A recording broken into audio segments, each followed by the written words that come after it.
Sunday जो class अभी हुई थी उसमें एंगल ऑफ फ्रिक्शन एक हेडिंग आई थी। क्या होता है angle of friction? Angle of friction properly अगर लिखने को आता है तो कैसे करेंगे इसको? इसका सिंबल लैम्डा होता है। तो एंगल ऑफ फ्रिक्शन अगर आपको मिलता है लिखने के लिए तो आप क्या क्या लिखेंगे? एक तो आप ये बताएंगे कि अगर टू सरफेसेस, चाहे आप बॉडीज लिखें या फिर सरफेसेस लिखें, तो when two bodies surfaces make contact then two forces are there. Additional में अगर दो बॉडीज मेक कांटेक्ट हैं, एडिशनल में कुछ और चीज़ आ रही है, लाइक स्प्रिंग है तो स्प्रिंग फोर्स होगा, स्ट्रिंग है साथ में तो स्ट्रिंग फोर्स होगा। लेकिन हम यहाँ पर केवल इतनी बात पर फोकस कर रहे हैं कि दो बॉडीज थी, दो सरफेसेस थी, उन्होंने कांटेक्ट कर दिया। तो when two bodies surfaces make contact then two forces are there in contacting surface. तो कॉन्टेक्टिंग सरफेस पर कितने फोर्सेस होंगे? दो फोर्सेस होंगे। पहला कौन सा होगा? Normal reaction force. अच्छे से आप जानते हैं इसको। नॉर्मल रिएक्शन फोर्स के लिए केवल और केवल कांटेक्ट होना ही काफ़ी है। अगर दो बॉडीज कांटेक्ट करती हैं तो नॉर्मल रिएक्शन कांटेक्टिंग सरफेस पर होगा। और दूसरा क्या होगा? Friction force. अब फ्रिक्शन फोर्स होगा या नहीं होगा इसकी कंडीशन आप जानते हैं। अगर कांटेक्टिंग सरफेसेस रिलेटिव मोशन करने की एफर्ट्स करती हैं या फिर कर रही है रिलेटिव मोशन तो ये होगा। अब एक कांटेक्टिंग सरफेस ले ली जाए, मान लो ये जो लाइन आप देख रहे हो ये कांटेक्टिंग सरफेस है दो बॉडीज की। कोई एक बॉडी सपोज कर लो ये है और एक बॉडी ये है। इस वाली बॉडी का नाम बी है, इसका नाम ए है। ये देखिए इनका कांटेक्टिंग सरफेस है। तो कांटेक्टिंग सरफेस ये निकाल लिया हमने। नॉर्मल रिएक्शन होगा, म्यूचुअल होता है। और फ्रिक्शन फोर्स होगा, ये भी म्यूचुअल होता है। जो सवाल पूछ रहे हैं उसका बहुत सोच समझ के जवाब दीजिएगा। नॉर्मल रिएक्शन ए पर होगा या बी पर होगा? आंसर है दोनों पर होगा, ए पर भी होगा और बी पर भी होगा। और फ्रिक्शन फोर्स ए पर होगा या बी पर होगा? आंसर है दोनों पर होगा। भाई दोनों पर होगा ना। अगर हम ए से देखेंगे बी को और बी वाली कांटेक्टिंग सरफेस आगे जा रही है तो फ्रिक्शन फोर्स कैसा होगा? पीछे। और अगर हम बी से देखेंगे ए को और ए वाली सरफेस पीछे जा रही है तो फिर फ्रिक्शन फोर्स कैसा होगा? इधर। क्लियर है ये बात ना? तो ये बात पक्की है कि ये दोनों फोर्सेस वहां पर मिलेंगे। अब कोई एक पेयर ले लो, चाहे ये वाला पेयर ले लो या ये वाला पेयर ले लो। तो हमने नॉर्मल रिएक्शन देखा और हमने ये फ्रिक्शन फोर्स देखा। किसी ने ये वाला पेयर ले लिया कि नॉर्मल रिएक्शन है ये और फ्रिक्शन फोर्स है। हमेशा आपस में कितने डिग्री पर होंगे? 90 डिग्री पर। तो इन दोनों का जो रिजल्टेंट वाला फोर्स होगा वो रिजल्टेंट कांटेक्टिंग फोर्स कहलाएगा।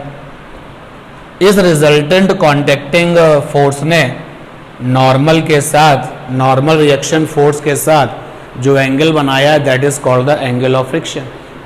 तो एंगल ऑफ फ्रिक्शन की जो डेफिनेशन है वो क्या बनेगी? What is angle of friction? It is angle, ये वो एंगल होता है, कौन बनाता है?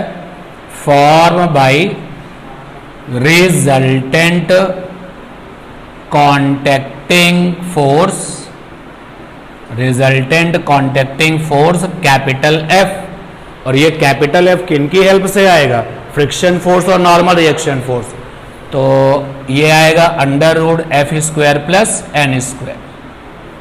तो it is angle form by resultant contacting force from normal reaction force, normal reaction force capital N.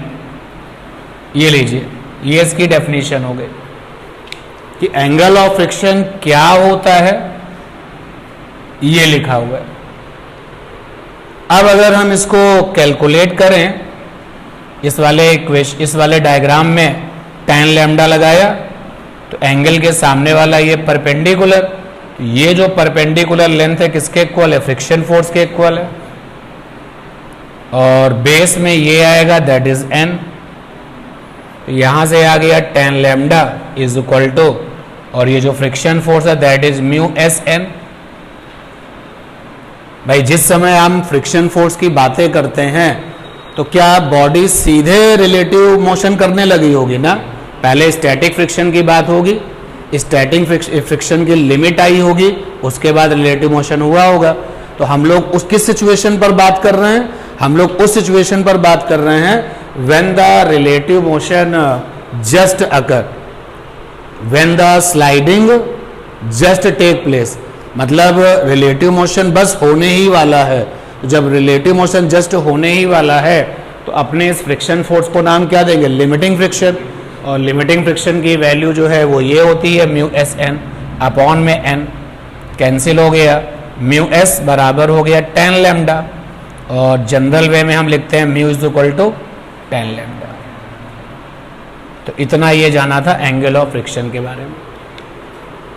फिर एंगल ऑफ फ्रिक्शन जब हो गया था, इसके बाद क्या था?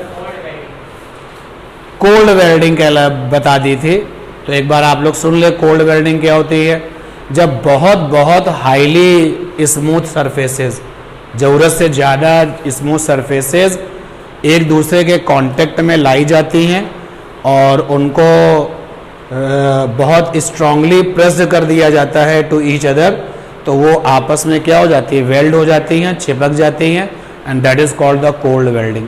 डेफिनेशन वहाँ पर लिखी हुई है, when two highly smooth surfaces, आप ऐसे भी लिख सकते हो when two highly polished surfaces make contact and pressed strongly to each other then they welded, this phenomena is called the cold welding. तो कोल्ड वेल्डिंग वाला केस एक कराया था। इसके बाद में क्या हुआ था? Repose angle. रिपोज एंगल को हम लोग स्लाइडिंग एंगल भी कहते हैं। रिपोज एंगल को हमने अल्फा से लिखा था। ये क्या होता है? ये इंक्लाइंड प्लेन का वो क्रिटिकल एंगल होता है जिसके लिए उस पर रखा हुआ कोई ब्लॉक जस्ट स्लाइडिंग मोशन में आ जाता है। ध्यान देना भाई, मैंने एक इंक्लाइंड प्लेन लिया हुआ है, ये हॉरिजॉन्टल है, ये हॉरिजॉन्टल है, और ये हमने एक इंक्लाइंड प्लेन लिया है, इस पर कोई ऑब्जेक्ट रख दिया और पता चला कि स्लाइडिंग नहीं हो रही है, नो स्लाइडिंग, नो स्लाइडिंग। ये बॉक्स जो है ये इस प्लेन पर स्लाइड नहीं कर रहा है, और ये जो एंगल है दैट इज थीटा। तो हमने कहा थीटा को हम बदलते हैं। अच्छा, स्लाइडिंग अगर नहीं हो रही है तो जरा देखिए कौन कौन से फोर्सेस वहां पर लगे होंगे इस पूरे के पूरे सिस्टम में। ये देखिए, एक तो नॉर्मल रिएक्शन फोर्स काम कर रहा होगा, ये नॉर्मल रिएक्शन फोर्स है एन एंड एन, और वेट नाम का फोर्स काम कर रहा होगा mg, और इंक्लाइंड प्लेन पर mg का कंपोनेंट क्या आता है? mg साइन थीटा, और एक कंपोनेंट आएगा mg कॉस थीटा। ठीक, अब अगर हम देखें तो ये छोटा वाला m जो है इसको स्लाइड करना चाहिए, खिसकना चाहिए। mg sine theta, mg sine theta को ड्राइविंग फोर्स भी कहा गया था, ड्राइविंग फोर्स, और हमने उसको कैपिटल F से लिखा था, ड्राइविंग फोर्स। और ये जो है आपका छोटे m पर लगने वाला नॉर्मल रिएक्शन, और इधर की तरफ काम करने वाला mg कॉस थीटा। भाई हमने mg कॉस थीटा और mg साइन थीटा को काउंट कर लिया है, तो हमने mg को काउंट कर लिया है ना।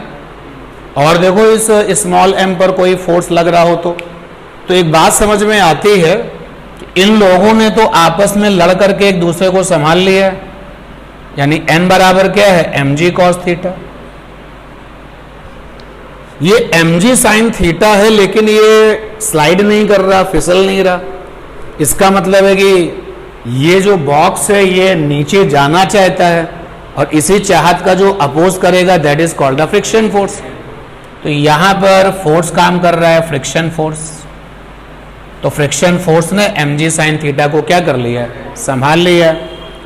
तो अब जरा मुझे बातें बताइए कि ब्लॉक ओवर इंक्लाइंड प्लेन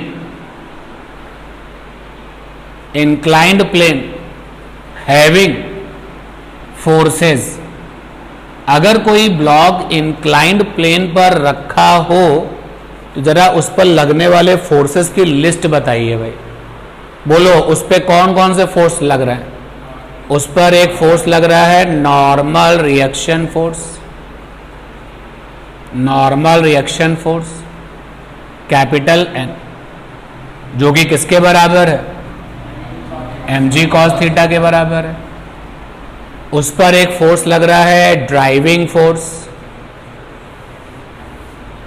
जो कि किसके बराबर है, mg साइन थीटा के बराबर है।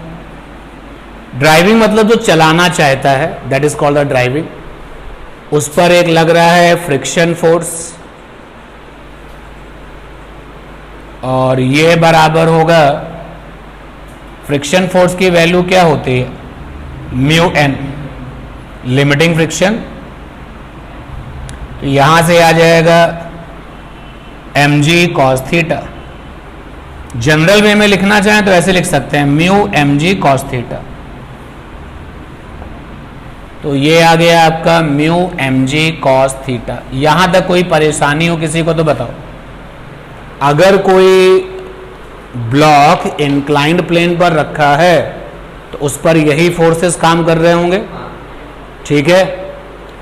अब हम थीटा को बदल रहे हैं लगातार। थीटा को कहां से कहां तक बदलेंगे, 0 डिग्री से लेकर के 90 डिग्री के। तो now theta changes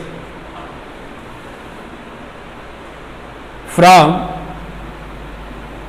0 degree to 90 degree. तो ध्यान से आप देखें, थीटा बदलने से नॉर्मल रिएक्शन बोलेगा, हम भी बदलेंगे, क्योंकि mg तो बदलेगा नहीं, केवल क्या बदलेगा, cos थीटा। और जो ड्राइविंग फोर्स है वो क्या कहेगा, हम भी बदलेंगे, क्योंकि F प्रोपोर्शनल क्या है, साइन थीटा। और जो फ्रिक्शन फोर्स है वो भी बदलेगा, क्योंकि प्रोपोर्शनल किसके है, cos थीटा। और आपको पता है कि साइन जो होता है 0 डिग्री यानी एंगल बढ़ाने से साइन क्या होता है, बढ़ता है, और एंगल बढ़ाने से कॉस क्या होता है, घटता है। तो आपको पता चल गया कि थीटा को अगर बढ़ाया जाएगा तो ड्राइविंग फोर्स तो बढ़ेगा, लेकिन नॉर्मल रिएक्शन फोर्स और जो फ्रिक्शन फोर्स है वो क्या होंगे, कम हो जाएंगे। तो इस पर हम लोगों ने एक ग्राफिकल एनालिसिस भी कर ली थी। यहां पे लिया था थीटा, और यहां पे लिया था नॉर्मल रिएक्शन फोर्स, यहां पे लिया था फ्रिक्शन फोर्स, और यहां पे लिया था ड्राइविंग फोर्स। और उसके पहले हमने आपको ये अपडेट कर दिया था कि y प्रोपोर्शनल साइन थीटा का ग्राफ ऐसा होता है, जहां पे थीटा की वैल्यू ये 90 होती है, 0 से लेकर के 90। 0 से 90 में ग्राफ का केवल इतना हिस्सा आप काउंट करोगे। और y प्रोपोर्शनल cos थीटा का ग्राफ ऐसा होता है, इस तरीके का होता है, जहां पर ये होता है 90, ये 0। तो हमें तो केवल 0 से 90 तक जाना है ना। तो देखो भाई, ड्राइविंग फोर्स और साइन थीटा का ग्राफ कैसा होगा। तो ड्राइविंग फोर्स और साइन थीटा का ग्राफ ये वाला हिस्सा होगा, ठीक। ये हो गया ड्राइविंग फोर्स। थीटा यहाँ पे क्या है, 0 है, यहाँ पर क्या है, 90 डिग्री है।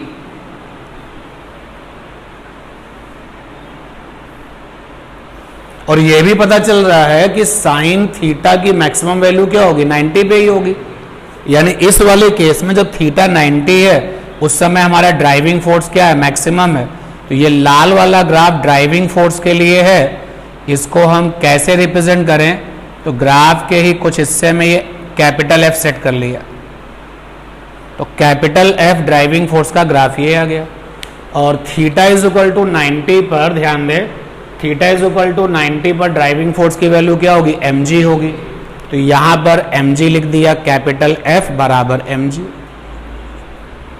ठीक, अब चलते हैं नॉर्मल रिएक्शन का ग्राफ।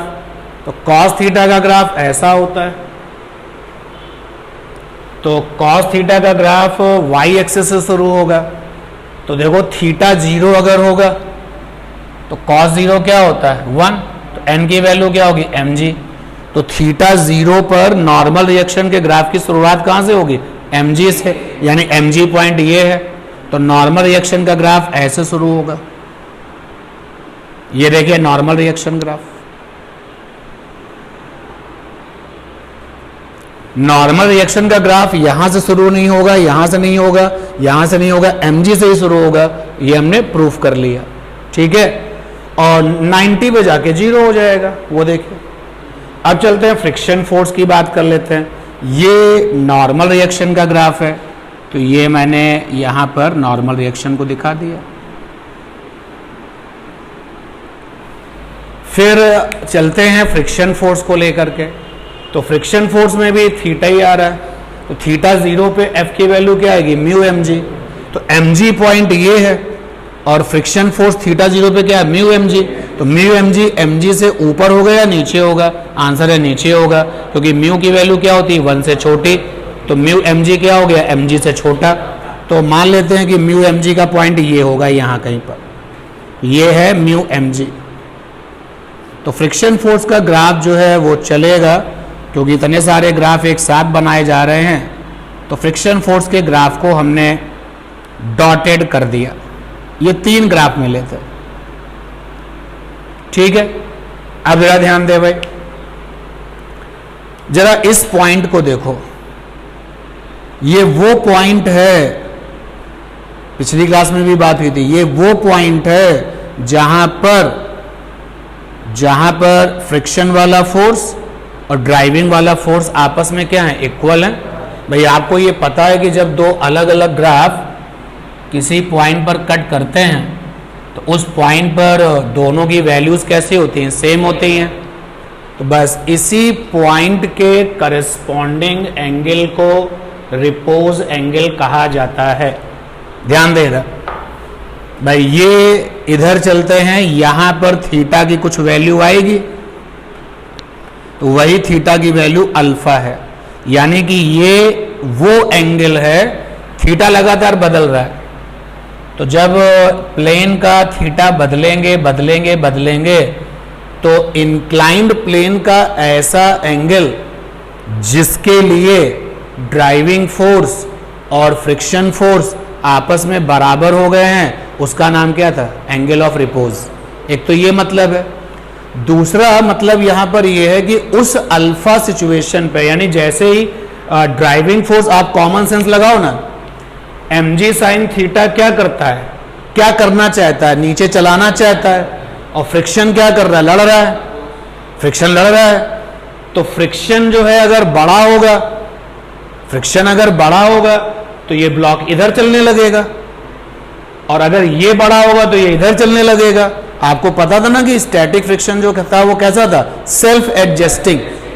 तो इधर हम थीटा को बढ़ा रहे हैं, तो mg साइन थीटा लगातार बढ़ रहा है, फ्रिक्शन फोर्स संभाले हुए है। एक लिमिट पर जाकर के स्टैटिक फ्रिक्शन की मैक्सिमम वैल्यू आ जाती है, और उस लिमिट से आगे जाते हो तो मोशन चालू हो जाता है। यानी कि ये जो सिचुएशन है theta is equal to alpha, कि फ्रिक्शन फोर्स जो था वो इस ड्राइविंग फोर्स के क्या हो गया, बराबर। याद करो वो वाला ग्राफ जिसमें तुमने सेल्फ एडजस्टमेंट की बात की थी। ये आप एक्सटर्नल फोर्स लगाते थे, कैपिटल F से लिखते थे, और यहां पर एक स्टैटिक फ्रिक्शन की बात करते थे, और ग्राफ ये 45 डिग्री पर आता था, और ये स्टैटिक फ्रिक्शन की वैल्यू क्या होती, मैक्स। ये लिमिटिंग फ्रिक्शन था। यानी इसके आगे भी अगर एक्सटर्नल फोर्स बढ़ेगा तो ड्राइविंग चालू हो जाएगी, मोशन चालू हो जाएगा। यानी ये वो सिचुएशन है जब लिमिटिंग फ्रिक्शन की वैल्यू बराबर होती थी किसके, ड्राइविंग फोर्स के, जो फोर्स चलाना चाहता था। तो यही कंडीशन तो यहां पर आ गई है। तो theta is equal to alpha. तो एंगल ऑफ रिपोज वो एंगल होता है इंक्लाइंड प्लेन के लिए फ्रॉम द हॉरिजॉन्टल, जिसके लिए प्लेन पर रखा हुआ जो ब्लॉक है वो जस्ट स्लाइडिंग की कंडीशन पर आ चुका है। यानी अब जैसे ही हल्का सा एंगल भी बढ़ेगा तो स्लाइडिंग चालू हो जाएगी। तो रिपोज एंगल की डेफिनेशन आप दो तरीके से लिख सकते हैं। डेफिनेशन को लिखेंगे और देखते हैं बाद में क्या होता है। अभी कोई लिखने वाला काम नहीं, सब बता चुका हूं। तो यहां पर रिपोज एंगल की डेफिनेशन तो एक ये हो गई, what is angle of repose, it is, या पूरी बात लिखें, angle of repose is such critical angle of inclined plane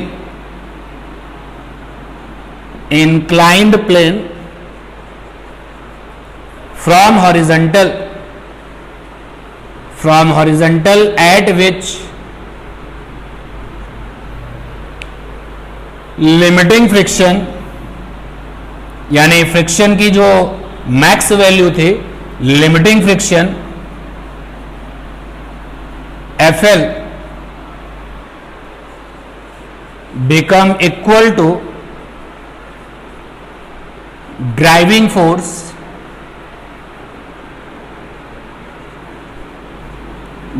force capital F बराबर mg sine theta.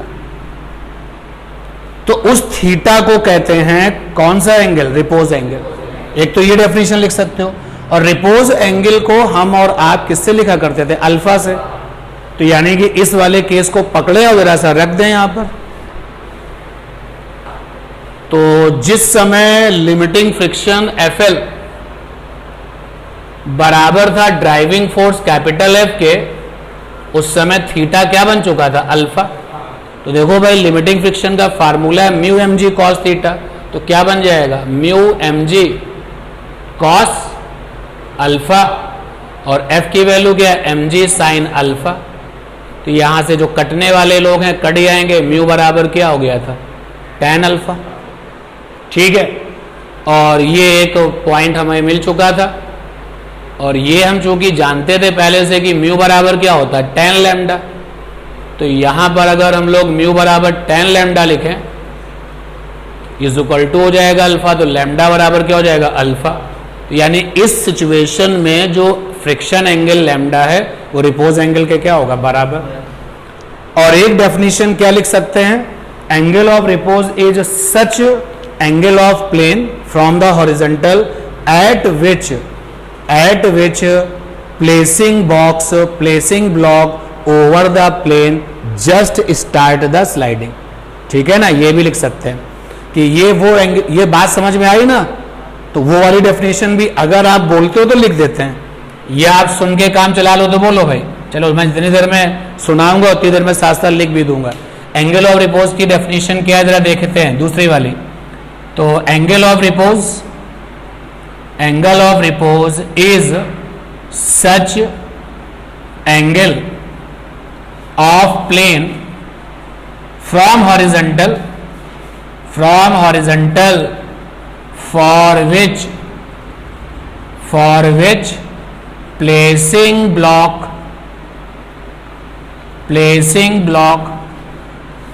over plane maintain just sliding। बस जस्ट स्लाइड ही होने वाला है। तो इस केस में ड्राइविंग फोर्स और लिमिटिंग फ्रिक्शन आपस में क्या हो चुके हैं, इक्वल। ठीक है, ये काम किया था, और कुछ किया था इसके अलावा। तो ये थी आपकी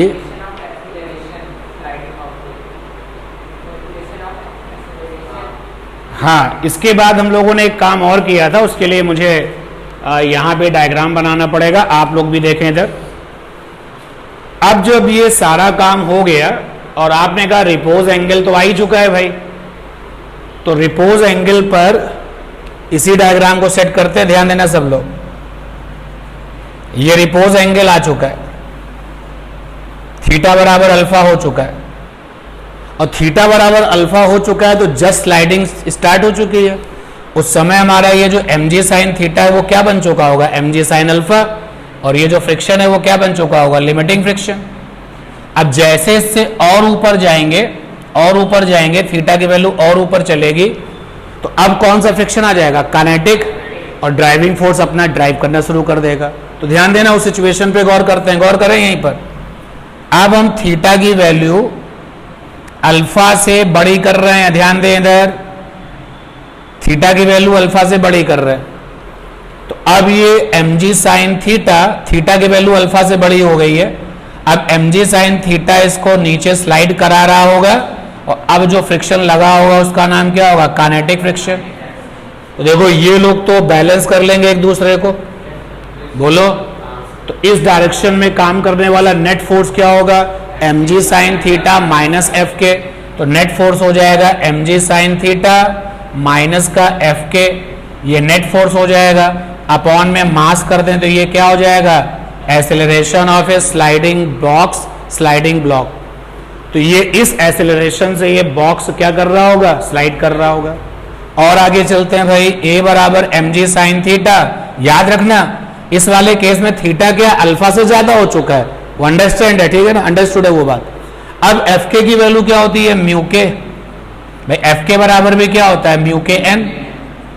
तो म्यू के एन की वैल्यू क्या है, mg कॉस थीटा अपॉन में m, कैंसिल हो गया m से m। तो यहाँ पे a इज इक्वल टू आ गया g और साइन थीटा माइनस का म्यू के g कॉस थीटा, और a बराबर आ गया g साइन थीटा माइनस का म्यू के कॉस थीटा। जनरल वे में हम लिख सकते हैं a बराबर g साइन थीटा माइनस का म्यू कॉस थीटा। और कुछ था, ठीक है, तो ये रिवाइज हो गया। और कुछ था देख लो, नहीं था। अब फ्रिक्शन से रिलेटेड जो ABCD थी, जितना ABCD हमें आपको बतानी थी वो कंप्लीट हो गई है। इस पूरी ABCD में जो सबसे इंपॉर्टेंट बात है, वैसे तो सभी इंपॉर्टेंट है क्योंकि पता नहीं कौन से क्वेश्चन में फ्रिक्शन की कौन सी बातें आपको वहां पे यूज करनी पड़ेंगी, लेकिन सबसे इंपॉर्टेंट बात रहेगी डायरेक्शन। तो डायरेक्शन जो है वो हमेशा अच्छे से काउंट करिएगा। मैं एक एग्जाम्पल देता हूं आपको डायरेक्शन काउंट करने के लिए। ध्यान दे भाई कि how we determine the direction of a friction force. उसके लिए हमको थोड़ा सा पुराना कॉन्सेप्ट रिवाइज करना पड़ेगा, रिलेटिव मोशन। तो रिलेटिव मोशन में जो रिलेटिव वेलोसिटी है, रिलेटिव वेलोसिटी, जैसे हमने कहा relative velocity of A with respect to B, तो निकालने का तरीका है VA माइनस का VB। ये आदत में डालो जिसके रेस्पेक्ट में पूछा जाए। जैसे आप एक एग्जाम्पल बनाओ भाई, आपने कहा relative velocity of car, WRT का फुल फॉर्म है विद रेस्पेक्ट टू बस, तो लिखा जाएगा V कार माइनस का V बस। डन, इतनी बस बात जान लीजिए आप लोग, क्लियर। वेक्टर लगाना है, वेक्टर मत छोड़ देना। अब ये बात तुमको हमने बता दी। इधर हमारा पॉइंट था कि जो फ्रिक्शन फोर्स डायरेक्शन है, friction force direction always opposite to relative velocity, and that is why relative velocity उस समय काउंट करनी आनी चाहिए, उसकी डायरेक्शन काउंट करने का मतलब डायरेक्शन तो पता होनी चाहिए। जैसे मैं एक एग्जांपल देता हूं आपको, मान लो ये कोई बॉक्स है और एक ये दूसरा बॉक्स है, इसकी वेलोसिटी v1 है और इसकी वेलोसिटी v2 है, और यहां पर इनके बीच में इसका नाम a है, इसका नाम b है। तो कह रहा है कि discuss friction force between A and B। तो इस A और B के बीच में जो लगने वाला फ्रिक्शन फोर्स है उसको डिस्कस करिए। एक्चुअली यहां मेरा केवल पर्पस है डायरेक्शन आपसे डिस्कस कर लिया जाए। तो अब कैसे डिस्कस करेंगे भाई? तो अब ए और बी की कॉन्टेक्टिंग सरफेस ये है, ये भैया ए है और ये बी है। बहुत सारे फोर्स है तो नॉर्मल रिएक्शन तो होगा ही, चलो उसके बारे में बात करते हैं। नॉर्मल रिएक्शन नाम का फोर्स, तो ये वाला नॉर्मल रिएक्शन किस पर होगा? ए पर, और ये वाला किस पर होगा? बी पर। नॉर्मल रिएक्शन आ गया। अब फ्रिक्शन फोर्स की बात करते हैं, और सीखा हुआ है कि डायरेक्शन इसकी रिलेटिव वेलोसिटी से हमेशा क्या होती है? अपोजिट। तो अब हम जरा ए पर बैठ करके, यानी ए से बी के बारे में देखें, बी के बारे में पूछें। यानी मैं क्या पूछ रहा हूं? Relative velocity of B. कहां से मैं पूछ रहा हूं? ए से। जहां से मैं पूछ रहा हूं वहां पर अपने आप को ले जाओ। तो विद रेस्पेक्ट टू ए, तो यहां पे आप क्या बनाओगे? V B minus V A ऐसे बनाओगे। अब वी बी, तो बी वाले की वेलोसिटी कितनी है? V2, यहां V2 लिखा, और ए वाले की वेलोसिटी कितनी है? V1। डायरेक्शन दोनों की सेम है ना, इसलिए कोई ज्यादा तकलीफ नहीं हुई। तो ये आ गया V2 minus V1, value V2 minus V1। अब देखिए भाई, जब दो वेक्टर आपस में सब्ट्रैक्शन करते हैं तो डायरेक्शन हमेशा कैसी होती है? बड़े वेक्टर की तरफ। तो अगर V2 बड़ा है, अगर V2 बड़ा है तो ये रिलेटिव वेलोसिटी की डायरेक्शन कैसी होगी? V2 की तरफ। भाई इसको लिखा जाएगा रिलेटिव वेलोसिटी V किसकी? B की रिलेटिव टू A, ऐसे लिखा जाएगा। ये देखिए इस तरीके से लिखा जाएगा। तो इसका नाम है, ये रिलेटिव वेलोसिटी है किसकी? B की। तो रिलेटिव वेलोसिटी की डायरेक्शन क्या होगी? अगर V2 बड़ा होगा तो V2 की डायरेक्शन में होगी, और अगर V2 बड़ा होगा तो इसकी जो रिलेटिव वेलोसिटी होगी वो इस तरफ होगी। तो फ्रिक्शन फोर्स इस पर जस्ट क्या होगा? उल्टा। तो ये लीजिए बी पर फ्रिक्शन फोर्स ये आ जाएगा। और अगर तुम बोलते हो नहीं V1 बड़ा होगा तो जस्ट उल्टा हो जाएगा। यहां वैल्यू नहीं दी गई ना, V1 और V2 क्या है? एल्जेब्रिकल टर्म्स है वहां पर। V1 V2 की वैल्यू तो दी नहीं गई, तो हम कंफर्म कर नहीं सकते कि कौन बड़ा है कौन छोटा है, तो ये डिस्कस करेंगे। अब आगे देखो भैया, मैंने नेक्स्ट वन पे काम किया। मैंने कहा मैं बात करूंगा वेलोसिटी रिलेटिव किसकी? ए की और बी के रेस्पेक्ट में। तो यहां पे क्या लिखा जाएगा? V A minus V B. ठीक, तो ये लिखोगे आप V1 माइनस V2। तुम V2 को क्या मान चुके हो? बड़ा।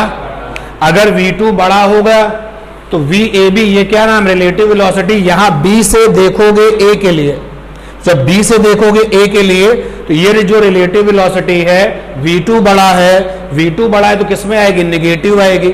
इसका मतलब ये हो गया कि ये वाली जो रिलेटिव वेलोसिटी है वो इस तरफ थी, तो फ्रिक्शन कैसा आया? इस तरफ। और जो ये वाली रिलेटिव वेलोसिटी वो इस तरफ होगी, तो फ्रिक्शन कैसा होगा? इस तरफ। क्लियर है ना ये बात? तो बहुत इंपॉर्टेंट रहेगा आगे जाकर के कि क्या हम direction of relative velocity count कर सकते हैं? अगर हां तो वेरी सिंपल, ठीक है। और बीच बीच में कुछ जनरल बेसिक शॉर्टकट्स होंगे, तो उनको हम लोग तब देखा करेंगे। तो मेरी तरफ से जो ये क्लियर है ना बात, मेरी तरफ से जो फ्रिक्शन का ABCD है वो कंप्लीट हो गया। ठीक, और एक ABCD का क्वेश्चन ये है कि पुल करना ज्यादा आसान होता है एज कंपेयर टू पुश करना। कोई ऑब्जेक्ट है तो एक एफर्ट हमने लगाया उस पर, लेकिन हमारा एफर्ट्स पुलिंग वाला था। तुमने उस पर एफर्ट्स लगाया लेकिन तुम्हारा एफर्ट्स पुशिंग वाला था। बाकी सेम फीचर्स हैं, हमारे एफर्ट्स भी सेम है। मैं बात करता हूं एक एग्जांपल लेकर के, यानी कि क्वेश्चन है तुम्हारा फ्रिक्शन का बड़ा ही famous, pulling is easier than pushing. ये एक्सप्लेन करना है कि जो पुलिंग है वो पुशिंग से ज्यादा क्या होती है? आसान होती है। चलिए एक्सप्लेन करते हैं। ये m मास का एक ब्लॉक है,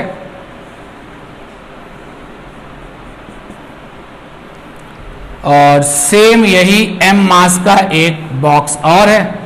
एक पर पुलिंग एफर्ट्स लगाना, एक पर पुशिंग लगाना, ठीक है। और हमने इस पर एक एफर्ट्स लगा दिया है पुलिंग वाला, P न्यूटन का पुलिंग फोर्स लगाया। हॉरिजॉन्टल से कितने एंगल पर लगाया? थीटा डिग्री पर। तुमने क्या किया कि इसी बॉक्स पर P न्यूटन का फोर्स लगाया, तुमने भी थीटा एंगल पर लगाया, बट तुम्हारा जो एफर्ट्स है वो पुशिंग सिचुएशन का है, ठीक है। हम में और तुम में केवल इतना ही डिफरेंस रहेगा कि सब कुछ जो मेरे पास है वो सब कुछ तुम्हारे पास है। हमारा एफर्ट्स पुलिंग वाला है, तुम्हारा पुशिंग वाला है, बस। तो अब देखिए भाई क्या होगा, इस पर लगने वाले जरा फोर्सेस की बात कर लें। नॉर्मल रिएक्शन होगा और ये mg होगा। यहां पर नॉर्मल रिएक्शन, सरफेसेस भी सेम है, everything is same, only difference is that कि my efforts is pulling and your efforts is pushing, इतना केवल डिफरेंस है। अच्छा भाई, ये P cos थीटा इधर आएगा, जहां से एंगल बनता है वहां पे कंपोनेंट आता है P cos थीटा, और ये P sin थीटा आएगा। सिमिलरली अगर मैं आपके लिए बात करूं, ध्यान देना आपके कंपोनेंट्स के लिए, ये एंगल थीटा है तो ये भी थीटा होगा, तो ये आएगा P cos थीटा, जहां से एंगल बनता है वहां से हमेशा cos, और ये क्या आएगा P sin थीटा।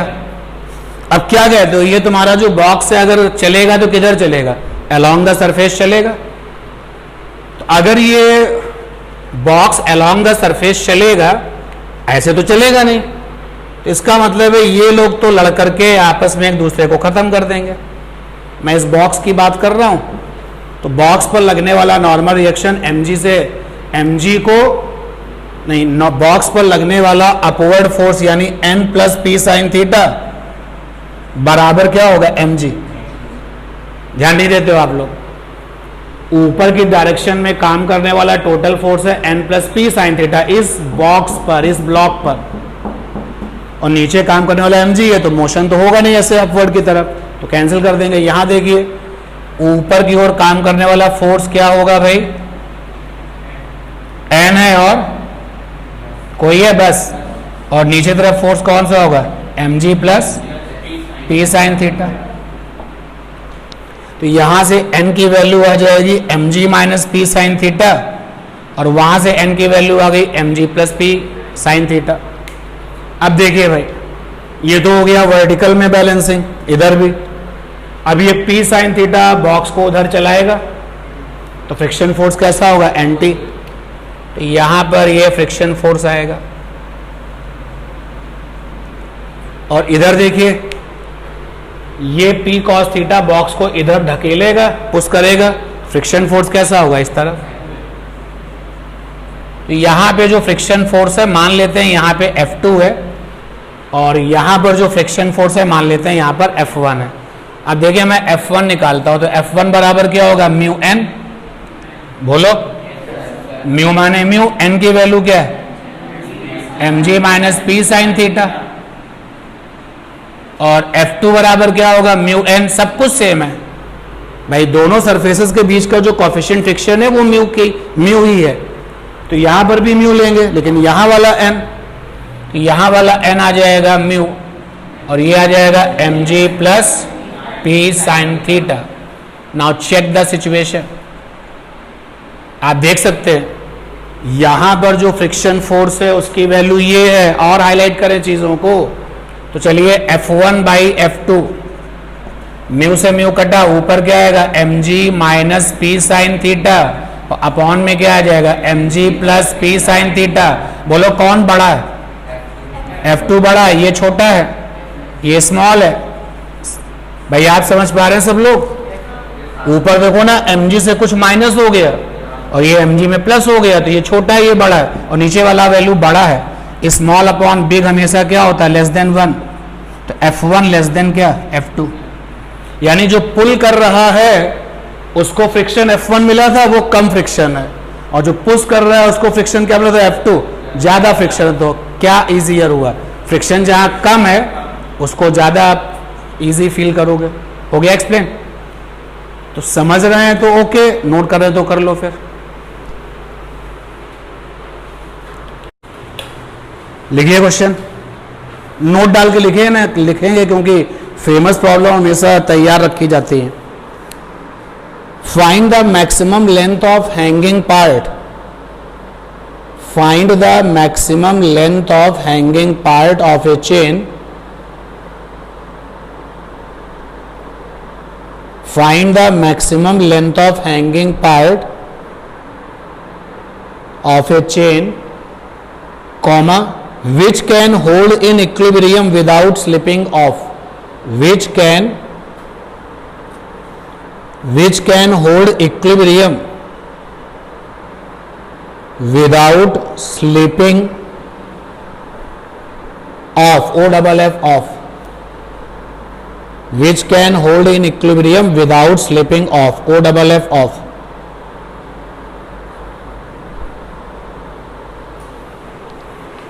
ये है क्वेश्चन आपका. एक बार मैं फिर से उस पॉइंट को बता दूं, मतलब पूरा का पूरा जो कनेक्टिविटी था, नहीं तो काफी गैप हुआ है. चेन की प्रॉब्लम की जा रही है और इस चेन वाली प्रॉब्लम में आपको एक प्रॉब्लम ये बता दी गई कि some length of the chain is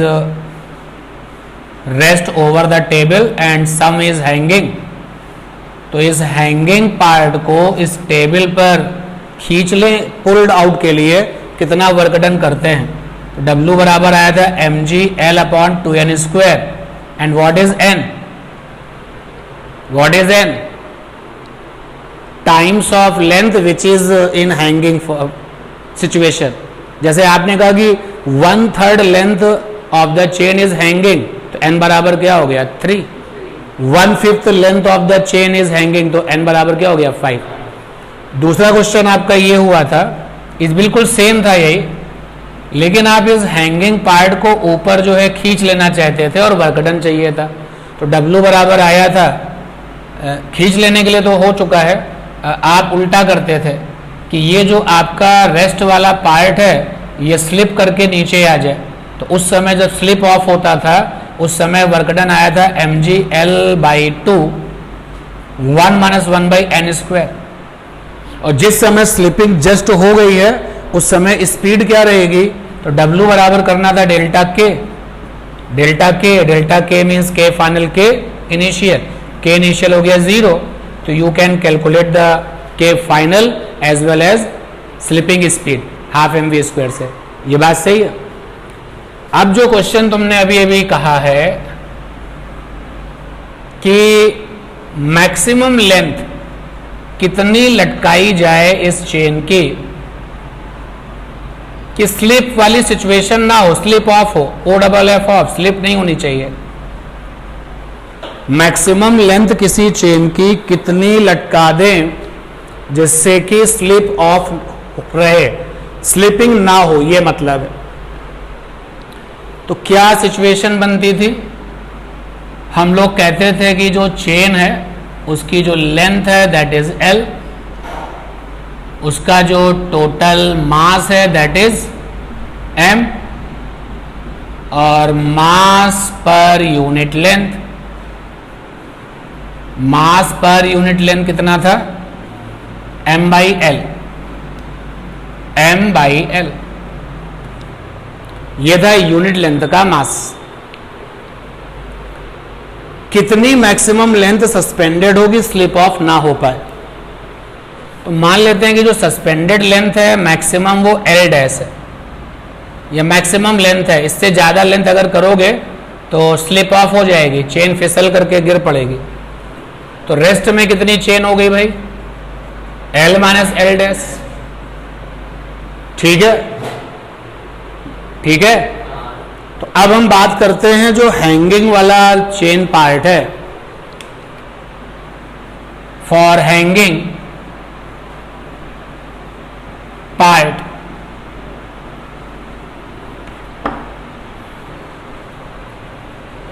तो अब इसके लिए अगर हम बात करें इस हैंगिंग पार्ट के लिए, एक तो वेट नीचे काम करेगा ना, जो इसको नीचे की तरफ खींचना चाहेगा. वेट कितना होगा? वेट बराबर होता है मास इंटू जी. अब मास क्या होगा उस हैंगिंग पार्ट का? 1 लेंथ का मास है m/L. तो L' लेंथ का मास कितना होगा? m/l, साथ में l डैश, बोलो भाई, और साथ में ये g। तो ये वेट ये चाहता है कि हम आपको नीचे खींच लें। जब ये इसको खींचेगा तो इधर जो रेस्ट वाला पार्ट है, रेस्ट वाले पार्ट के लिए देखें भाई, फॉर रेस्ट वाला पार्ट, जो रेस्ट पार्ट है वो इधर की तरफ स्लाइड होना चाहता है, स्लाइड होना चाहता है, ठीक है। इसको कौन रोकेगा? फ्रिक्शन। तो यानी कि फ्रिक्शन इधर लगना चाहिए, फ्रिक्शन इधर लगना चाहिए। जो रेस्ट वाला पार्ट है उस पर नॉर्मल रिएक्शन भी काम कर रही होगी, नॉर्मल रिएक्शन टेबल की, और रेस्ट वाले पार्ट पर वेट भी काम कर रहा होगा। वेट क्या है, कैसे निकलेगा? अब ये वाली बात दोबारा नहीं लिखते हैं, सीधे मास निकालते हैं। मास कैसे निकलेगा? m/l, और साथ में वो लेंथ जो रखी हुई है, और इंटू में क्या जी। अब स्लिपिंग ना हो उसके लिए फ्रिक्शन बराबर क्या हो जाए? ये वाला वेट, क्योंकि ये वाला वेट तो नॉर्मल रिएक्शन से ही सेटिस्फाइड हो जाएगा भाई। नॉर्मल रिएक्शन बराबर हो गया m/l और l minus l dash into में g। तो ये जो चेन है वो टेबल की सरफेस को छोड़ेगी नहीं, कभी अपवर्ड में नहीं जा पाएगी। अब ये इसको, ये वाला वेट इसको खींच रहा होगा और फ्रिक्शन इसको क्या कर रहा होगा? रोकने की कोशिश करेगा। और अगर मामला इक्विलिब्रियम में है तो बराबर कर दिया जाए। तो स्लिपिंग ऑफ के लिए, स्लिपिंग ऑफ के लिए, फॉर स्लिपिंग ऑफ क्या होना चाहिए भाई? Friction is equal to weight of suspended part. जो सस्पेंडेड पार्ट का वेट है वो इस फ्रिक्शन के क्या हो जाए? बराबर। सही है ना? तो अब जरा देखो भाई, F बराबर क्या होता है? Mu n, coefficient of friction, और सस्पेंडेड पार्ट है m/l, साथ में l डैश इंटू में g। म्यू n की वैल्यू क्या है? m/l, l minus l dash into g, m/l l dash into g। तो m/l से m/l कैंसिल, g से g कैंसिल। यहां क्या बना? Mu l minus l dash is equal to, यहां क्या बना? l dash. ये आ गया mu l dash is equal to l dash. Mu l is equal to l dash plus mu l dash. तो mu l is equal to l dash 1 plus mu, और ये आ गया l dash is equal to mu l upon 1 plus mu. Now what is l dash? Hanging part, and this is the maximum length which can hang without slipping. अरे बोलो यार, अब ये question अगर न्यूमेरिकल बन रहा है तो न्यूमेरिकल वहां से नहीं उठाना, इधर से नहीं उठाना, सीधे यहां से। नोट में इस क्वेश्चन को तुमने लिखा है, इसलिए लिखा है कि आप इस क्वेश्चन की प्रैक्टिस लगातार करते रहेंगे। नाउ नोट दिस, सीक्वेंस पता है आपको किस तरीके से चलना है। चलिए आगे देखिए।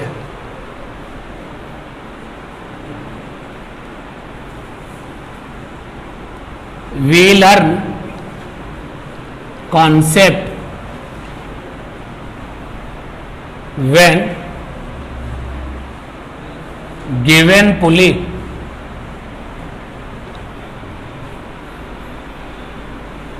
are massless, stationary and string over these pulley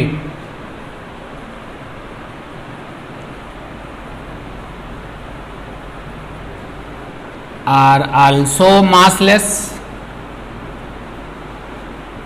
inextensible। ये क्वेश्चन हम लोगों ने की है कि पुली की वो प्रॉब्लम जिसमें पुली का अपना खुद का कोई मास नहीं था, उससे पास होने वाली जो रस्सी थी उसके पास भी कोई मास नहीं था और इनएक्सटेंसिबल थी, मतलब रस्सी को खींचने से कोई लेंथ में किसी तरीके का कोई चेंज नहीं आता था। तो वो क्वेश्चंस हम लोगों ने किए और सपोर्टिंग एक असाइनमेंट भी आपको दिया था उस तरीके का। आज जो है हम करने जा रहे हैं कि how we solve problem in which one or more pulleys are movable। ऐसी प्रॉब्लम जिसमें एक या एक से ज्यादा जो पुली हैं वो मूव कर रही होंगी। तो एक बात यहां पर याद रखो कि जो फिक्स्ड पुली होती है, तो फिक्स्ड पुली से पास होने वाली जो स्ट्रिंग है, इससे लटका दिया है 2 kg, इससे लटका दिया है 1 kg। तो दोनों के जो एक्सेलरेशन होते हैं वो कैसे होते हैं? सेम, फिक्स्ड पुली के करस्पॉन्डिंग। लेकिन अगर कोई पुली मूवेबल है, जैसे मान लेते हैं कि ये पुली है और ये मूव कर रही है, मूवेबल है, ऊपर जा रही है, और फिर अगर आप इससे पास होने वाली स्ट्रिंग, इससे मास लटका देंगे आप, तो अब जो एक्सेलरेशन है विल बी डिफरेंट। अब जो एक्सेलरेशन है दोनों के एक जैसे नहीं होंगे, अलग अलग होंगे। एक तो चीज ये याद रखिएगा। क्यों ऐसा होता है वो डिस्कस हो जाएगा धीरे धीरे आप जैसे जैसे आगे बढ़ेंगे। तो पहला तो ये पॉइंट अपने दिमाग में रखिए कि in moving pulley attached masses through रस्सी, through string not having same acceleration। क्या इस बात को प्रूव कर सकते हैं? बिल्कुल प्रूव कर सकते हैं और करेंगे भी सही समय पर। एक तो तुम्हें यह चीज याद रखनी है, ठीक। दूसरा, keep this picture in mind.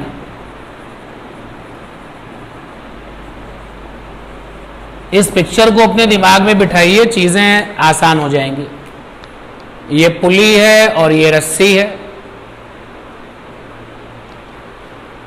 और इस पुली से पास होने वाली ये रस्सी है।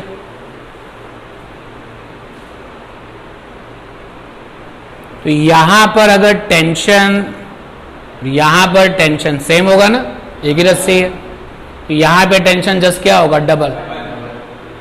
यानी अगर ये T है, ये T है, तो यहां क्या हो जाएगा? 2T। जैसे ये देखिए, ये पुली है,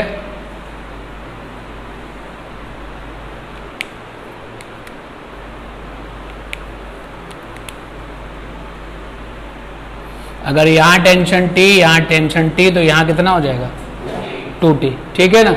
एक तो ये पिक्चर अपने दिमाग में होनी चाहिए। फायदा ये होगा कि यहाँ T डैश और यहाँ पे TT, तो T डैश T में रिलेशन बनाते घूमो। क्या इसको भी प्रूफ किया जा सकता है? तो आंसर है कि हम इसको प्रूफ कर चुके हैं। ठीक है। फिर भी जब एक सिचुएशन ऐसी आएगी, जो चीज़ें मैं यहाँ लिख रहा हूँ, एक एक चीज़ को एक्सप्लेन करूँगा कि देखो ऐसा क्यों होता है, क्योंकि ये बड़ा लेंदी काम होगा। तो अभी हम फटाफट क्वेश्चन करने के पीछे भाग रहे हैं। अब इस क्वेश्चन पर आते हैं कि how we solve problem in which one or more pulleys are movable. हम ऐसी प्रॉब्लम को कैसे करें? तो ध्यान दें भाई, ये दो नॉलेज अगर आपके पास हैं तो आप शुरुआत कैसे करते हैं? इन गिवन सिस्टम, जो सिस्टम आपको दिया जा रहा है, सेट टेंशन इन स्ट्रिंग, तो जो रस्सियां हैं वहां पे टेंशन को सेट करिए। और सेकेंड है use trick sigma T dot ए बराबर 0। ये ट्रिक किसके लिए यूज करनी है?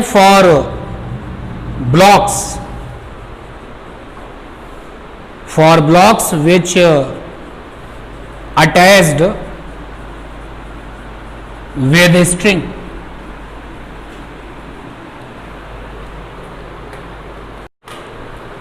और फिर जब ये काम हो जाए तो after that carry on. Example के लिए मैं एक क्वेश्चन लेता हूं, ऐसा क्वेश्चन लेता हूं जिसमें कम से कम एक या एक से ज्यादा पुली मूवेबल हो। लाना वो असाइनमेंट।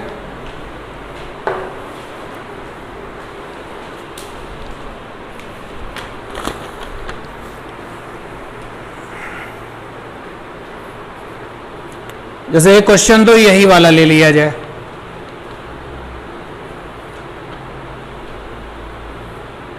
ये कौन सा था? नंबर 1। सेकेंड नंबर पे यही दिया गया था आपको? हाँ, यही दिया गया था, ठीक है। मिला है क्वेश्चन। इनर्शियल नॉन इनर्शियल से भी करेंगे तो भी हो जाएगा ये क्वेश्चन।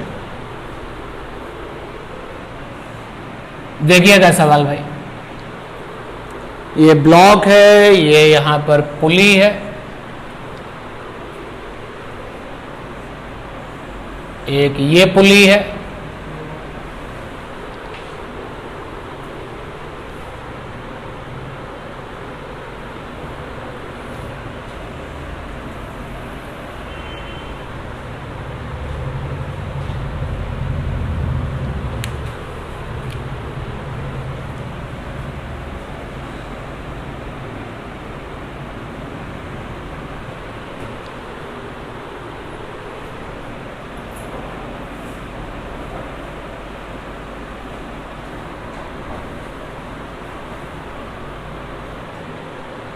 ये 1 kg है, 1 kg, और ये 2 kg है। और बहुत क्लियर मैसेज क्वेश्चन में दिया गया है कि फ्रिक्शन नहीं लेना है। क्वेश्चन में कहा गया है पुली मासलेस है, ये कहा गया है पुली मासलेस है। और हम लोग उसी केस को डिस्कस भी कर रहे हैं कि how we solve problem in which one or more pulleys. और ये जो पुली है यहां पर सारी की सारी मासलेस हैं। मोर मासलेस पुलीज आर मूवेबल। तो पूछा गया है कि इस 1 kg पर आप एक्सेलरेशन निकालिए, एक्सेलरेशन ऑफ 1 kg, ये पूछा गया। और दूसरा पूछा गया है कि टेंशन निकालिए स्ट्रिंग में, टेंशन इन स्ट्रिंग।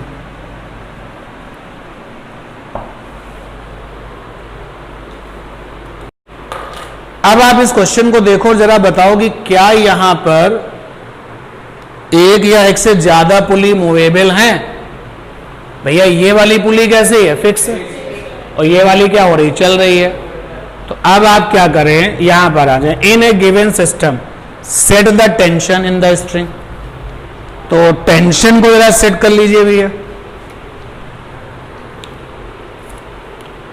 तो ये रहा टेंशन, जो तरीका आपको बताया है टेंशन सेट करने का।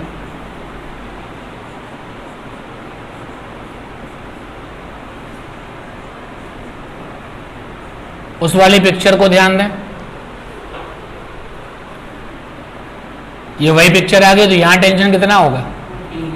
2T होगा। सेट द टेंशन, ओके, ये वाली बात हो गई।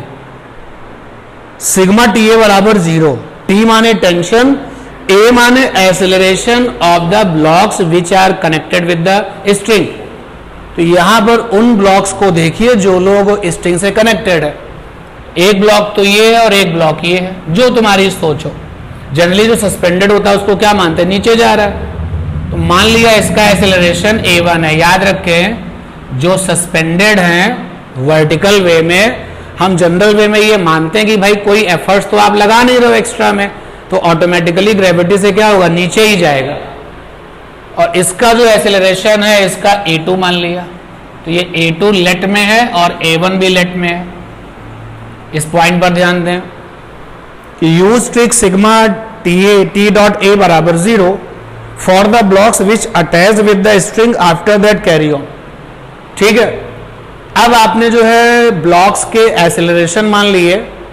अब आगे चलते हैं भाई। अब सिग्मा टी ए जरा सा इसके लिए लिखें। तो देखो टी माने टेंशन, तो इसके लिए मैं लिख रहा हूं, गौर करना है, इस लटके हुए ब्लॉक के लिए मैं लिख रहा हूं, ध्यान दें। टी माने टेंशन, तो टी A1 cos 180। अरे भाई A डॉट बी क्या होता है, A B cos theta. A B cos theta, ए दो वेक्टर का डॉट क्या होता है, ए बी कॉस थीटा। तो टी डॉट ए का मतलब क्या होगा, टी ए कॉस थीटा। तो इस वाले 1 kg में टेंशन कैसा है, ऊपर की तरफ, और A1 कैसा, नीचे की तरफ, and that is why cos 180। ये आ गया इसके लिए। सिग्मा लगा हुआ है, दूसरे के लिए बात करो प्लस, चलो यहीं लगा देते प्लस। इसके लिए बात करते हैं, इस वाले ब्लॉक के लिए डॉटेड को देखना, मुझे उन ब्लॉक्स के लिए लिखना है जो कनेक्टेड विद द रस्सी है। ये वाला ब्लॉक रस्सी से कनेक्टेड है, उसका अपना टेंशन ये रहा। ठीक है, तो लिखा जाए इसको भी भाई। तो क्या लिखे हैं, टेंशन क्या है 2T और A2 बोलो, और कॉस में क्या लिखे हैं 0, क्योंकि यार दोनों लोग एक ही डायरेक्शन में है ना, 2T और A2 एक ही डायरेक्शन में, कॉस 0 हो गया, और ये बराबर कर दिया 0। तो ये आ गया माइनस का T A1 और प्लस का 2T A2 बराबर 0। तो यहां से आ गया A1 बराबर क्या, 2A2। A1 बराबर क्या आ जाएगा, 2A2। अब यहां तक का आपने जो है सफर पूरा कर लिया।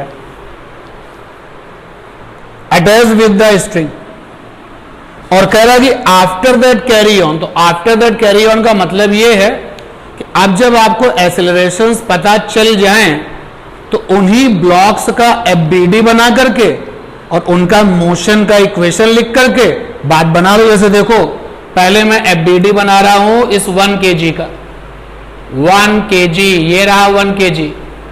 भैया तुम्हारा वेट नीचे होगा 1 into g, ओके।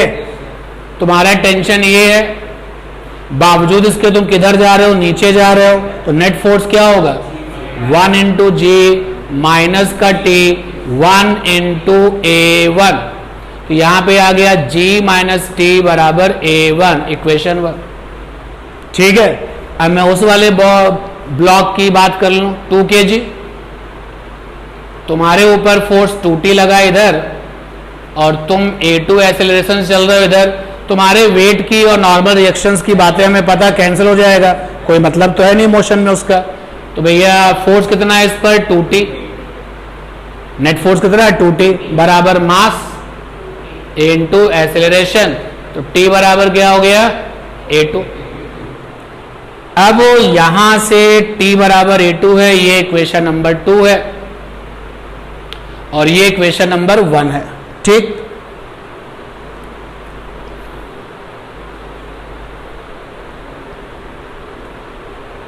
देखिए इसको आगे सॉल्व करते हैं। पहली इक्वेशन है g माइनस टी बराबर A1 और दूसरी इक्वेशन है t बराबर A2। तो सॉल्व करेंगे तो t कट जाएगा, g बराबर कितना आ जाएगा A1 प्लस A2। हमारी नजर किस पर है, A1 पर। और एक इक्वेशन ये आया A1 बराबर क्या 2A2। तो मुझे क्या चाहिए, A2 नहीं चाहिए, जहां जहां A2 है वहां पे क्या कर दो A1 बाई 2। तो G बराबर आ गया 3A1 बाई 2। तो A1 बराबर क्या आ गया 2G/3। डन, आ गया आंसर, क्योंकि हमने जिसका A1 माना है वो 1 kg है। अब T तुम्हें चाहिए, तो T की वैल्यू चाहे A1 की वैल्यू आ चुकी है, A1 की वैल्यू इक्वेशन 1 में रख दो तो T निकल आएगा। और अगर तुमको यहां से निकालना है तो A1 तुमको आ चुका है, यहां से क्या आ जाएगा A2, तो भी T निकल जाएगा। Now note this. और क्वेश्चन लेते हैं इस पर। क्वेश्चन में बहुत क्लियर मैसेज है कि 1 kg और 0.5 kg का हमको एक्सेलरेशन चाहिए और ट्रक में राइट हैंड साइड में कितना फोर्स लग रहा है वो चाहिए। A1 acceleration of A truck दिया गया है, ट्रक पर जो लेफ्ट हैंड साइड में लगने वाला जो फोर्स है वो दिया गया है। तो अगर कोई एक पुली मूवेबल है तो क्वेश्चन में सबसे पहले टेंशन सेट कर लिए जाए। चलो भाई मैं भी मूव करता हूं, टेंशन सेट किया जाए।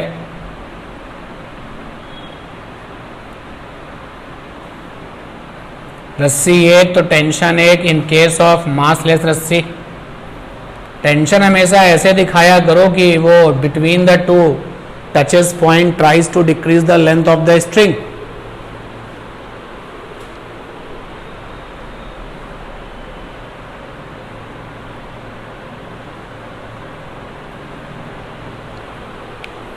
बोलो भाई यहां क्या टेंशन लिखे हैं 2T। देखो बच गया, नहीं तो यहाँ T डैश करना पड़ता, उस अप्रोच से बच गया, हमारे पास T डैश नाम का वेरिएबल नहीं आया। अब रस्सी से जो बंधे हुए ब्लॉक्स हैं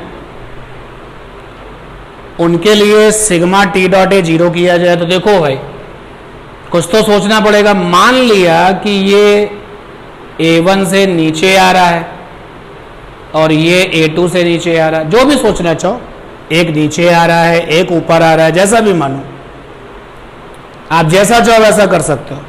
आपका मानो कि नहीं ये ऊपर जा रहा है तो ये लीजिए A2, नहीं गलत हो गया, A1 तो यहां रख दिया ना इन्होंने, तो मान लिया ये A2 है और ये A3 है। ठीक, अब क्या कहते हैं कि सिग्मा T डॉट ए 0 कर दो, जो कनेक्टेड है रस्सी से ब्लॉक्स। तो sigma T dot A 0, sigma T dot A 0।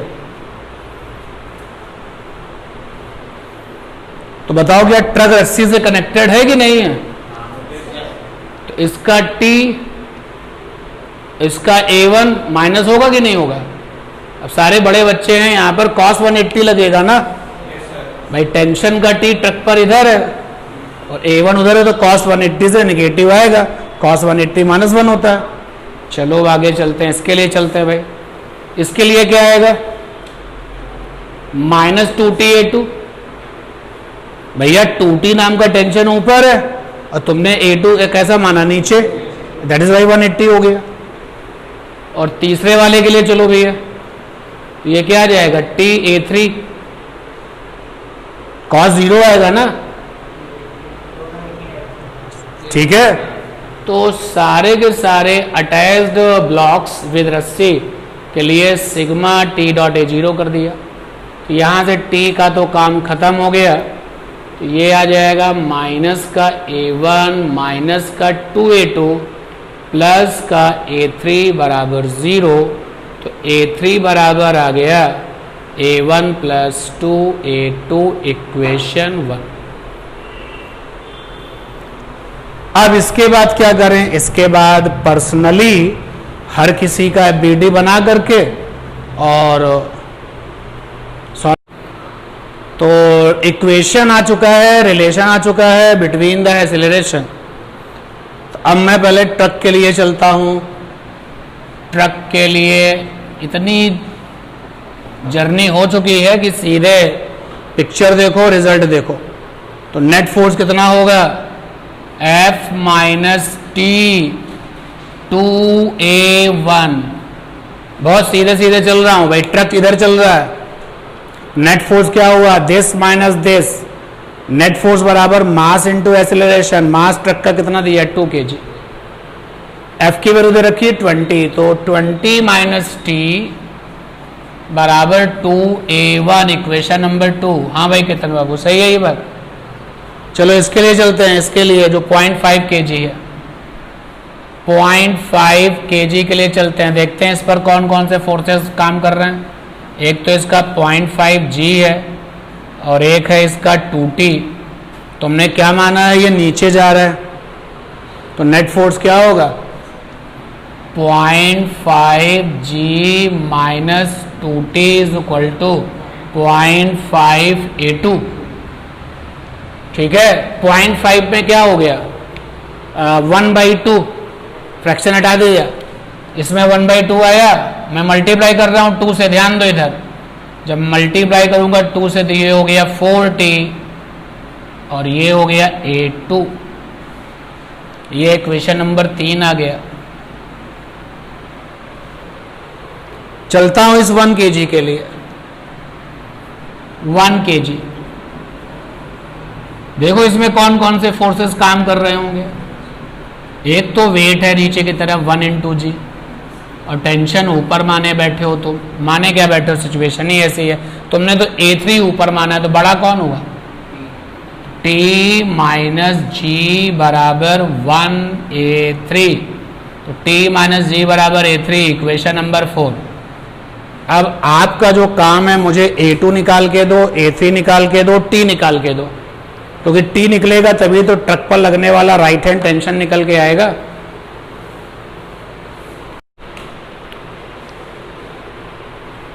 Equation number 2 में a1 है, इक्वेशन नंबर 3 में a2 है, इक्वेशन नंबर 4 में a3 है। तो मैं चलता हूं इक्वेशन 3 और 4 को लेकर के, क्योंकि मुझे a1 से तो कोई मतलब ही नहीं है क्वेश्चन में। तो 3 वाली इक्वेशन है g minus 4t is equal to a2। 4 वाली इक्वेशन है t minus G is equal to a3। 4 से मल्टीप्लाई कर दिया है इसमें, तो ये आया इधर g minus 4t is equal to a2, और ये आ गया 4t minus 4g is equal to 4a3। t से t कट गया, तो माइनस का 3g is equal to a2 plus 4a3। a2 a3 में एक इक्वेशन तो ये आ गई, a2 a3 में एक इक्वेशन और आ जाए तो a2 भी सॉल्व हो जाएगा और a3 भी हो जाएगा। इस बॉक्स को VIP बना के रखते हैं। a2 a3 में एक इक्वेशन ये आ गई,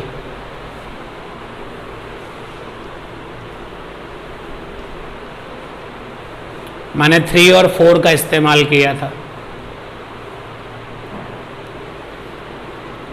अब मैं चल रहा हूं नंबर 2 को लेकर के। नंबर 2 है 20 माइनस टी बराबर 2a1, और नंबर 3 क्या है, नंबर 4 ले लेते हैं। नंबर 4 क्या है, t माइनस जी बराबर a3। क्या बात है भाई, अगर मैं नंबर 3 लेता तो मुझे 4 से मल्टीप्लाई करना, t से t कट गया, 20 माइनस जी बराबर 2a1 प्लस a3। तो a1 तुम्हें नहीं चाहिए, इक्वेशन 1 से a1 को हटा दो यहाँ से, तो 20 माइनस जी 2, a1 की वैल्यू कितनी आएगी इक्वेशन 1 से, a3 माइनस 2a2 प्लस का a3। फ्रॉम इक्वेशन 1 a1 बराबर है a3 माइनस 2a2,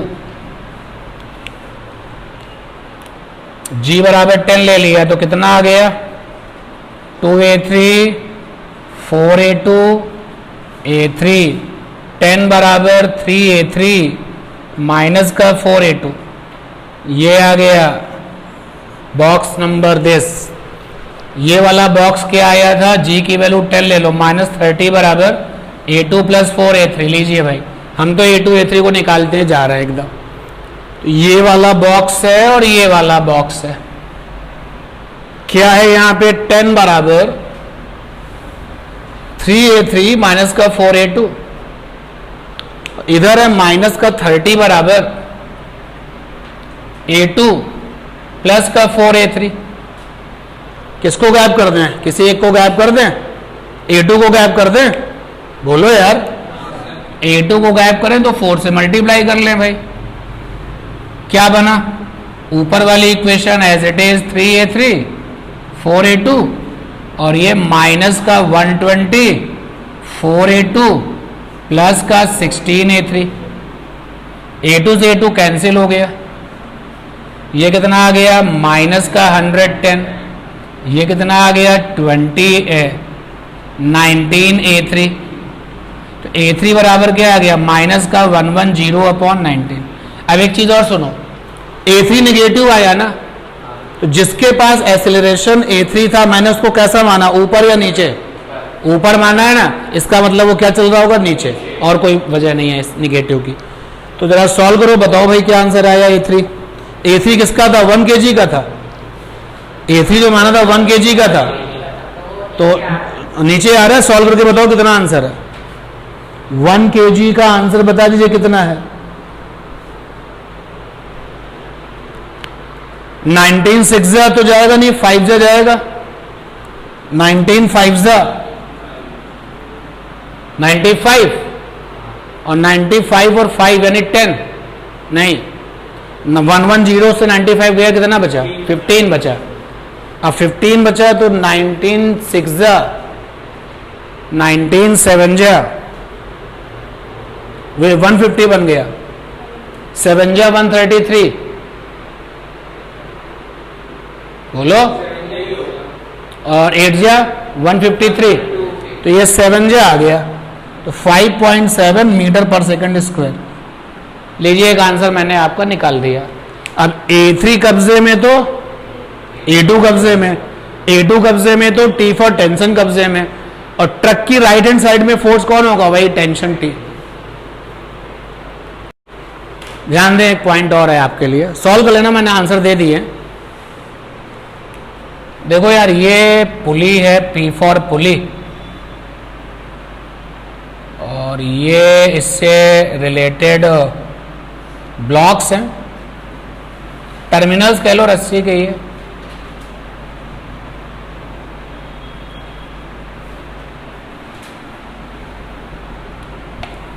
ठीक। t बराबर 0 पर ये सिचुएशन है, तो t बराबर 0 पे सबको देख लो, इसको देख लो। t बराबर 0 पर इसको देख लो।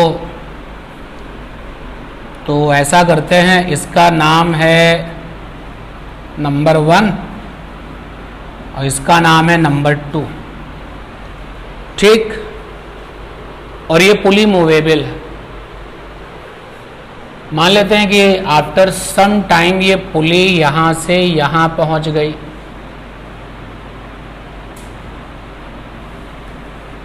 T डैश,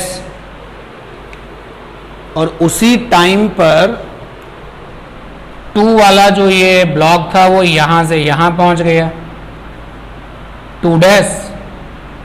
और जो ये 1 वाला जो ब्लॉक था ये भी कहीं भी चला गया होगा, मान लेते हैं वो यहां से यहां पहुंच गया। नीचे ही ले लें तो ज्यादा आसान रहेगा। ये 1 डैश। ठीक है। कुछ भी समय बाद जो रस्सी की लेंथ है दैट इज L। तो इसी रेफरेंस से देखते हैं पुली कितना ऊपर चली गई है, Y। इस वाले रेफरेंस से नंबर 2 पहले कितना था? पहले था Y2। अब कितना है? अब ये है Y2 डैश।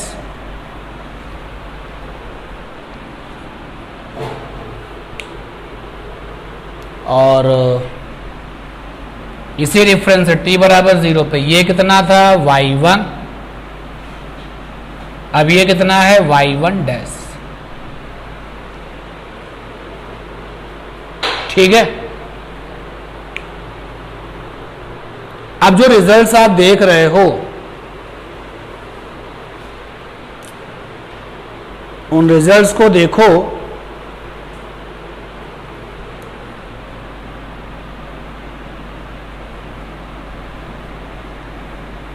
और उन रिजल्ट से लेंथ ऑफ द स्ट्रिंग बनाने की कोशिश करो।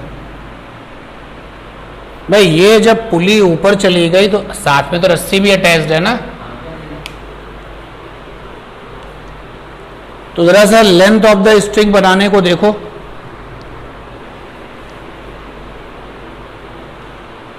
t बराबर 0 पर पहले देखो, t बराबर 0 पर जो स्ट्रिंग की लेंथ है, अगर मैं गलत हूं तो मुझे बता देना कि t बराबर 0 पर अगर y2 लिया जाए और y1 लिया जाए तो लेंथ ऑफ स्ट्रिंग बनेंगे।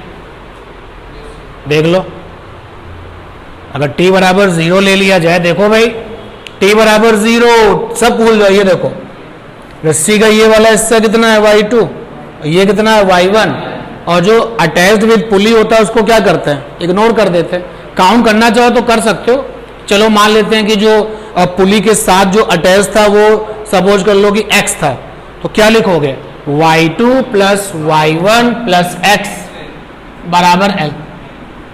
ये तो t बराबर 0 पर है। अब इस समय इस इंस्टेंट पे देखो जरा, लेंथ ऑफ द रस्सी बनाते हैं भाई, लेंथ ऑफ द रस्सी बनाते हैं, तो चेक करना स्ट्रिंग की लेंथ क्या है, y plus y2 dash, y2 dash और plus y plus y1 dash, आना बोलो पक्का। और जो स्ट्रिंग की लेंथ पुली से चिपकी होगी वो x बराबर l, वो तो उतनी चिपकी रहेगी ना, चिपकने का सेंस इंदा है यहां पर, कांटेक्ट विद द पुली। ये बात पक्की है, तो बताओ श्योर है, ये पक्का है? हाँ भाई अभिषेक बता देना। एल नॉट नहीं लिखा, वो पहले से कोई सर्कल बना हुआ वहां से, अभी तो हमने लाल पेन से लिखा हुआ है। डन है ना ये बात? अच्छा, अगर ये टाइम के साथ मूवेबल है तो y क्या हुआ, वेरिएबल, y2 डैश क्या हुआ, वेरिएबल, y1 डैश क्या हुआ, वेरिएबल। तो अब हम टाइम के रेस्पेक्ट में डिफरेंशिएट कर लेते हैं। देखो y कितने बार आया, 2 बार आया, तो 2y बराबर 2y plus y1 dash plus y2 dash plus x बराबर l। डिफरेंशिएट कर देते थे इसको, 2 dy by D T, 2 dy1 dash by D T, sorry dy1 dash by D T plus dy2 dash by D T, ये तो 0 हो जाएगा। अरे length of the part connected with the पुली वो तो हमेशा वही रहने वाला है ना, वो तो टाइम के साथ बदलेगा नहीं। और सिमिलरली एल भी क्या हो जाएगा, 0। जो लोग कांस्टेंट होते हैं उनका टाइम के रेस्पेक्ट में डिफरेंशिएशन क्या आता है, 0। डन। अब देखिए भैया ये क्या बन गया, 2, ये dy बाई डी टी क्या बन गई, पुली की वेलोसिटी। भाई y किसका डिस्प्लेसमेंट था, पुली का, तो dy बाई डी टी क्या बना, पुली की वेलोसिटी। और ये आ गया plus dy1 dash by D T, तो dy1 dash by D T ये किसकी वेलोसिटी, 1 की वेलोसिटी, तो ये मान लेते हैं v1। और ये आ गया dy2 डैश नंबर 2 की वेलोसिटी, मान लिया v2 बराबर क्या हो गया, 0। तो यहां से आप देखिए v पुली बराबर आ गया माइनस का v1 माइनस का v2 बाई 2। ये तब आया जब पुली ऊपर जा रही है, ये दोनों लोग कैसे जा रहे हैं, नीचे, दोनों को नीचे ले गए ना। जनरल वे में इसको ऐसे तैयार रखो, जनरल वे में ऐसे तैयार रखो कि अगर ये पुली है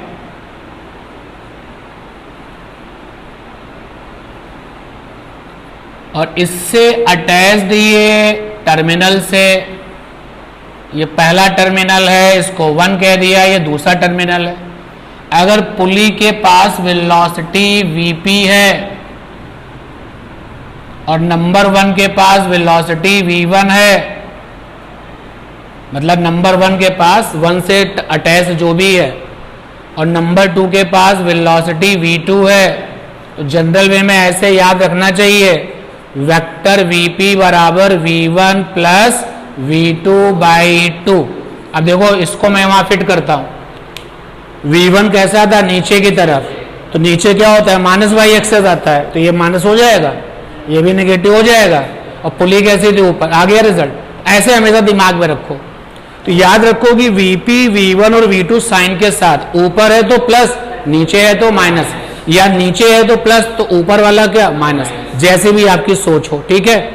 वैसे जनरली हम लोग यही करेंगे, हम अपना फ्रेम ले लेंगे, ऊपर है तो प्लस, नीचे है तो माइनस। और अगर हम इसको एक बार और डिफ्रेंशिएट कर लें तो ये क्या बन जाएगा, dvp by dt, dvp by dt,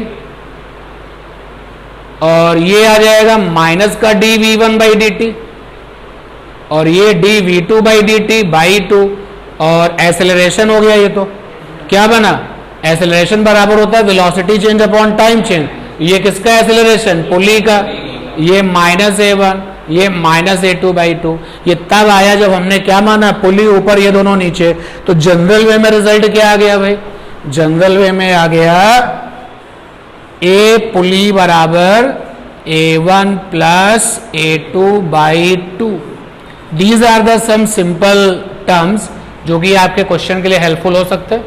मान लो एक हल्का फुल्का क्वेश्चन आ जाए कि पुली जो है 10 मीटर पर सेकंड के एक्सेलरेशन से ऊपर जा रही है, उसके इस तरफ का जो टर्मिनल है उसकी वेलोसिटी 4 मीटर पर सेकंड नीचे की ओर है, बताओ उस तरफ का क्या होगा। इस सिंपल क्वेश्चन के लिए फिर ये रिजल्ट आना चाहिए। अरे बोलो भाई, हो गया प्रूफ।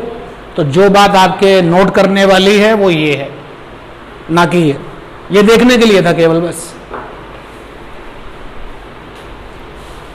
तो what is the relation between pulley velocity and the terminal velocities of the string passing through the पुली। तो v पुली बराबर v1 plus v2 by 2। Now the vector means put these values in direction, with direction. और एक सोच बना के रखिए, हम बना के रखेंगे ऊपर वाले प्लस, नीचे वाले माइनस। तो यूज ये v1 प्लस v2 आया था, vp v1 v2 ap a1 a2 with sign convention. Sign convention मतलब डायरेक्शन। तो हल्के फुल्के जो क्वेश्चन हैं उनको करने में बड़ी आपको हेल्प मिलेगी। जो लोग टाइम के साथ नहीं बदलते हैं उनका डिफरेंशिएशन टाइम के रेस्पेक्ट में 0 था। तो डिस्कशन में जो लेंथ पार्ट कांटेक्ट विद पुली था उसको x लिया था, वो नहीं बदलेगा, वो हमेशा x ही रहेगा। और लेंथ ऑफ द स्ट्रिंग पहले भी L थी और अभी भी L रहेगी, वो नहीं बदलेगी। तो जैसे मैंने आपको ये प्रूफ करके दिखाया ना, ऐसे ही वो सिचुएशन भी जल्दी आएगी कि अब देखो ना, तुम खुद ही समझ लो वो जो मैंने कमिटमेंट किया था कि पुली अगर मोशन से होती है, मोशन में होती है, तो इसकी वेलोसिटी मैंने v1 मानी, इसकी क्या मानी है v2। तो ऑटोमेटिकली आप देखो इसका एक्सेलरेशन a1 है, इसका क्या है a2, बराबर नहीं है।